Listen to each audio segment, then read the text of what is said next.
Hello and welcome to What to Play 5-Player Card Games. In this video I will introduce 7 different card games you can enjoy the next time you have 5 card players around the table. This video will give just a brief overview of each game.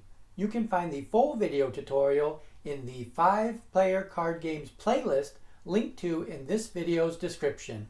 The playlist also has additional 5-player card games you can learn and enjoy.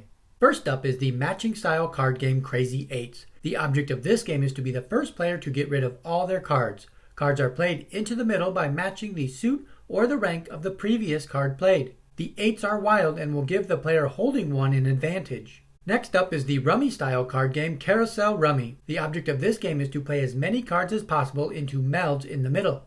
A meld can be 3 or 4 cards of the same rank in different suits, known as a group, or a meld can be a run of 3 or more consecutive numbers in the same suit, known as a sequence.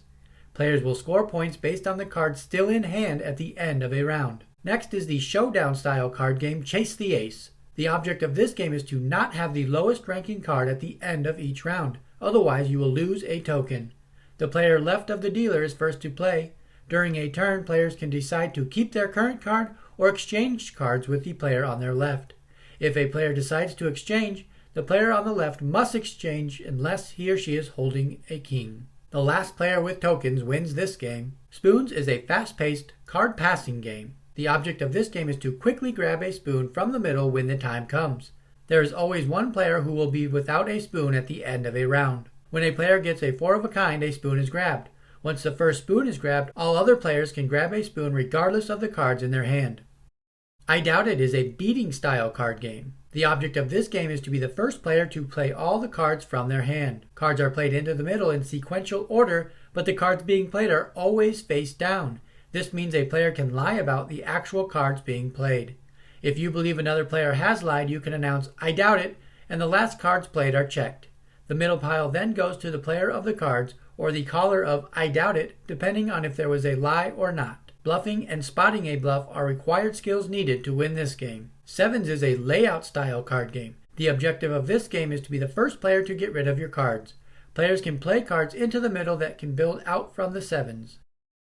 The round is over once a player plays their last card. All other players pay the pot chips equal to the number of cards still in their hand at the end. The winner of the round is awarded all the chips in the middle pot. Sheepshead is a trick-taking card game. The objective of this game is to win 61 or more card points in a round. Card points are awarded based on the value of cards won in the tricks taken. Each round has a bidding phase where players will bid on becoming the picker. The picker will get a partner to help win card points in the round.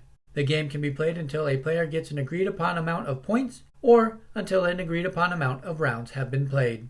I hope one or more of these games has captured your interest and you are excited to gather together with family and friends and enjoy a 5-player card game. You can find the full video tutorial for each of the games mentioned through the link in this video's description. Thanks for watching.